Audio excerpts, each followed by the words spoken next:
On a chilly autumn evening, Sarah and her friends decided to venture into the dense forest that bordered their small rural town. The locals often spoke of strange occurrences in those woods, but the group dismissed them as mere ghost stories meant to scare children. Armed with flashlights and a sense of adventure, they set off, laughing and joking as they made their way deeper into the darkness.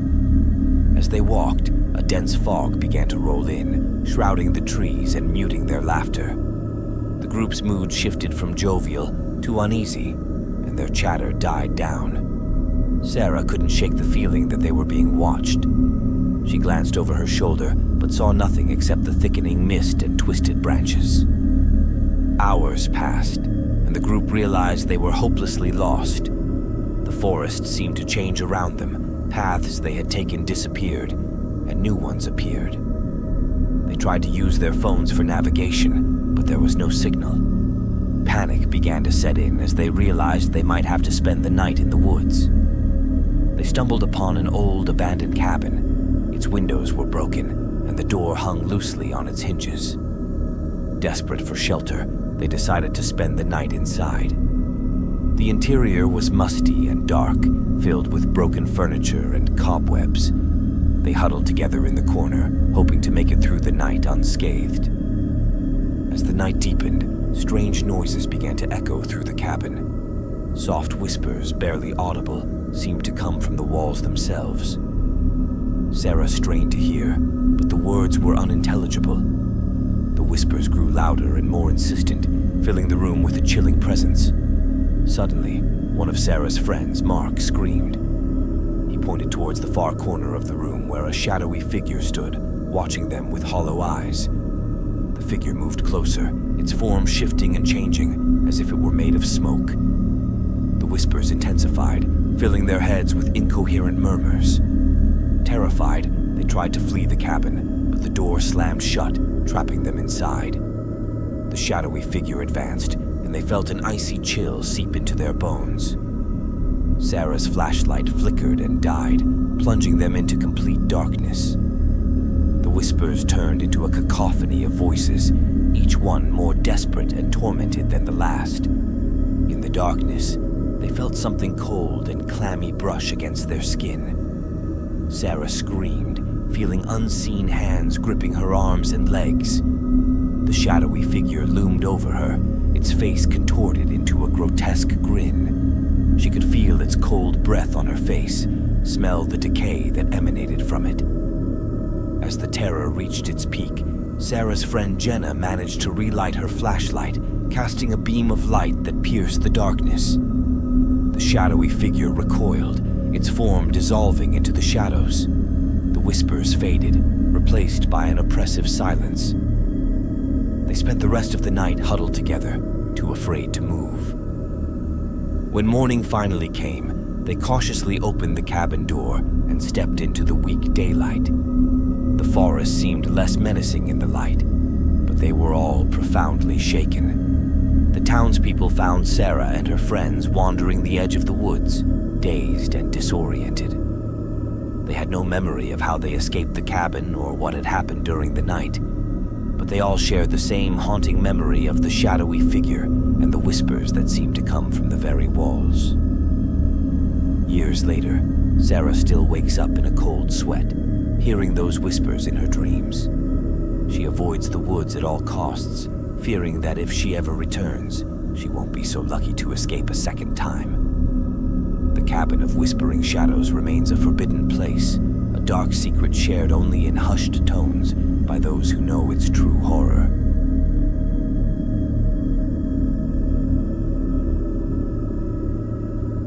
James had always loved hiking. Growing up in a rural area, he often explored the vast forests surrounding his home. One summer, he decided to venture deeper than he ever had before, into a part of the woods that the locals avoided. They spoke of strange lights and eerie sounds, but James was skeptical. He packed his gear and set off early one morning, determined to uncover the truth. As he trekked through the forest, he noticed an unnatural silence. The usual sounds of birds and rustling leaves were absent, replaced by an oppressive stillness. The deeper he went, the thicker the trees grew, their branches intertwining to form a nearly impenetrable canopy. Despite the growing unease, James pressed on. By late afternoon, he stumbled upon a clearing. It was a perfect circle, devoid of trees and bathed in an eerie, otherworldly light. The ground was covered in a strange, luminescent moss that seemed to glow from within. At the center of the clearing stood an ancient oak tree, its gnarled branches reaching towards the sky like skeletal fingers. James felt drawn to the tree, an inexplicable urge pulling him closer. As he approached, he noticed strange symbols carved into the bark, their meanings unknown but undeniably sinister. He reached out to touch the carvings, and the moment his fingers brushed the wood, he was overwhelmed by a sudden, intense cold. The temperature dropped rapidly, and the light in the clearing dimmed. Shadows began to move and twist around him, forming shapes that defied explanation. He tried to step back, but his feet felt rooted to the spot. The air grew thick, making it hard to breathe. He could hear whispers, faint at first but growing louder, filling his ears with a chorus of disembodied voices. Panicking, James turned to run, but the shadows closed in, surrounding him. He stumbled and fell, the mossy ground feeling like ice beneath his hands. The whispers became screams, and he could see faces in the darkness, twisted and tormented. He scrambled to his feet and ran blindly, desperate to escape the haunted clearing. Hours later, he burst through the tree line, gasping for breath. He had no idea how he had found his way back, but he was relieved to be out of the woods. He made his way home, shaken and exhausted. That night, he dreamed of the clearing, the ancient tree, and the whispers that haunted him. Over the next few days, James noticed strange things happening around him. Objects moved on their own, and he heard whispers in the dead of night. He felt like he was being watched, a constant presence lurking just out of sight. The strange occurrences escalated, and he began to see shadowy figures in his peripheral vision. One night, he woke to find himself back in the clearing. The luminescent moss glowed brighter, and the ancient tree loomed over him. The shadows danced around him, their whispers now deafening. He tried to move, but his body was paralyzed. The symbols on the tree began to glow, and he felt a searing pain as they burned into his skin. When he finally woke up in his bed, he was drenched in sweat. He checked his body, and to his horror, the symbols were etched into his flesh, glowing faintly in the darkness. He knew then that he was marked, forever connected to the haunted clearing. No matter where he went, the shadows followed. The whispers never ceased. James became a recluse, terrified of what he had unleashed. He warned others to stay away from the woods, but few believed his stories. He spent his days researching the symbols, trying to find a way to break the curse. But deep down, he knew that the shadows would never let him go.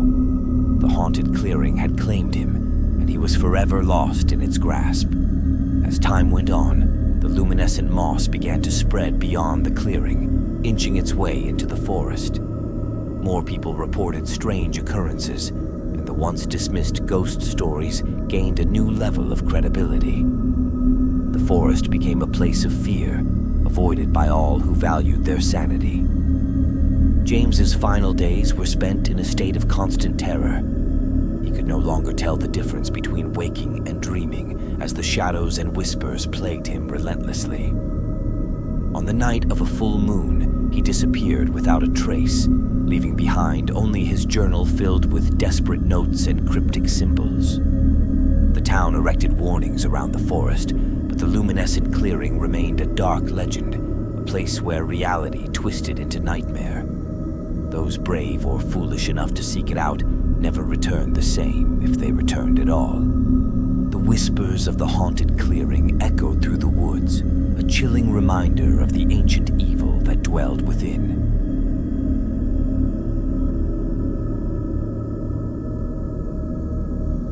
Emma loved the countryside. She had moved to the small, picturesque town to escape the hustle and bustle of city life. Her new home bordered a dense forest, and she often took long walks to clear her mind. The locals warned her about the woods, telling tales of ghostly children who wandered among the trees. Emma dismissed these stories as local folklore until one fateful evening. It was a warm summer night, and Emma decided to take a walk before sunset. She ventured deeper into the woods than usual, captivated by the beauty of the towering trees and the golden light filtering through the leaves. As dusk fell, she realized she had lost track of time and needed to head back. As she turned to leave, she heard the sound of laughter. It was faint but unmistakable, the laughter of children. Curious, she followed the sound, which led her to a small, overgrown clearing. There, she saw them, 3 children, dressed in old-fashioned clothes, playing near an ancient stone well. Their laughter was eerie, echoing in the stillness of the forest. Emma approached cautiously, calling out to them. The children stopped and looked at her, their eyes dark and vacant. They said nothing, just stared at her with an intensity that made her shiver. She asked if they were lost, but they remained silent. As she stepped closer, they vanished, leaving behind a cold, empty feeling. Disturbed, Emma hurried back home. She couldn't shake the image of the ghostly children from her mind. That night, she dreamt of them, their vacant eyes staring into her soul. She woke up in a cold sweat, the sound of their laughter echoing in her ears. Over the next few days, Emma tried to forget what she had seen, but the children began to appear everywhere she went. She saw them in the reflection of her windows, standing at the edge of the woods, and even in her dreams. Their laughter grew louder, more menacing, and she felt their presence constantly. One evening, Emma decided to confront the children. She returned to the clearing, determined to find out who they were and why they were haunting her. As she approached the well, she felt an icy chill. The children appeared, their expressions more sinister than before. They circled her, whispering in voices that sounded like the wind through the trees. She asked them what they wanted, but they only laughed, a sound that sent shivers down her spine. The ground beneath her feet began to tremble, and the well seemed to grow darker, an abyss of shadows. She felt herself being pulled towards it, an unseen force dragging her closer. Emma tried to resist, but the pull was too strong. She reached out to grab the edge of the well, but her hand passed through it as if it were made of mist.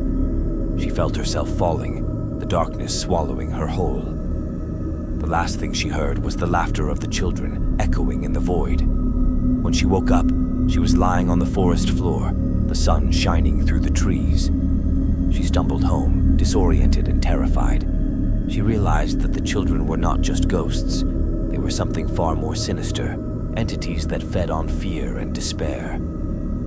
Emma became a recluse, haunted by the laughter of the ghostly children. She warned others to stay away from the woods, but her warnings went unheeded. The townspeople continued to tell their stories, but few believed the true horror that lurked among the trees. Years later, Emma's house was found abandoned.